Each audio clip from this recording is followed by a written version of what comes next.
Tonight, we're clearing up one of the most dramatic stories spreading across social media right now. Claims that the 25th Amendment has been used to remove a sitting U.S. president, triggering a secret power struggle inside the White House. It sounds like something out of a political thriller. Midnight letters, secret meetings, rival commanders-in-chief, nuclear codes in question. But here's the truth, none of that has actually happened. Before we go any further, hit subscribe right now. Stories like this don't wait for the morning news. If you want updates as they break, you need to be here. Let's break down what's real, what's possible, and what's pure fiction. First, what is the 25th Amendment? The 25th Amendment deals with what happens if a president can't do the job because of death, illness, or incapacity. Most people think it only applies when a president dies. That's wrong. It has 4 sections.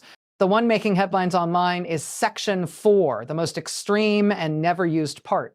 Section 4 allows the vice president and a majority of the cabinet to declare that the president is unable to discharge the powers and duties of his office. If that happens, the vice president immediately becomes acting president. Sounds simple, but it has never been used in real life. Not once. Not during wars. Not during scandals. Not during medical emergencies. Never. What has happened before is something different. Section 3. That's when a president voluntarily hands power to the vice president during surgery or medical procedures. Presidents Reagan, George W. Bush, and Joe Biden all did this briefly. They signed letters saying, "I'm temporarily stepping aside." When they recovered, they took power back. That's peaceful, planned, legal. Section 4 is the opposite. It's forced. And because it's never been used, no one knows exactly how messy it would get. So what about the viral story? You've probably seen videos claiming that envelopes were delivered in the middle of the night, that the vice president declared himself acting president, that the president locked himself in the White House, that the military is confused about who to obey, that nuclear launch codes are in dispute. None of that has been confirmed by any major news organization, government statement, court filing, or official source. There is no verified report that Section 4 has been triggered. There is no verified report of rival presidents. There is no verified report of military chaos. What you're seeing is political fiction mixed with real constitutional language to make it sound believable. But let's talk about what would happen if Section 4 were ever used.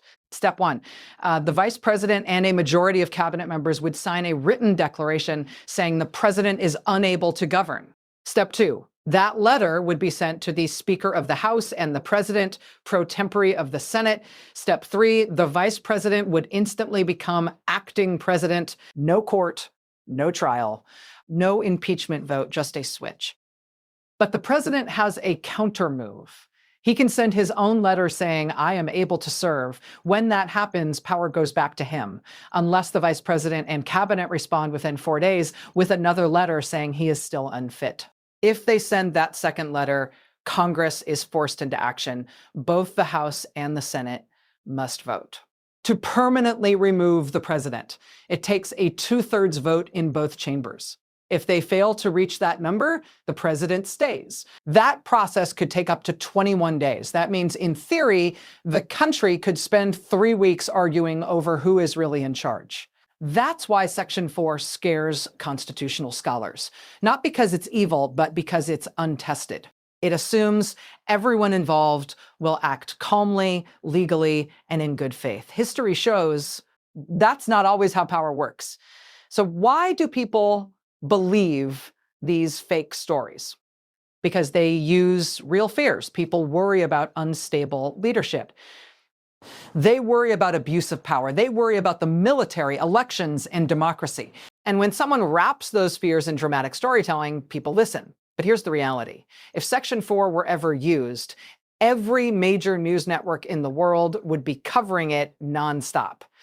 Governments, courts, markets, and allies would all issue official statements. You would not first learn about it from a random live stream claiming sources say. So here's the bottom line. The 25th Amendment is real. Section 4 is real. The process is real. But the dramatic coup-style scenario you're seeing online right now is not confirmed reality.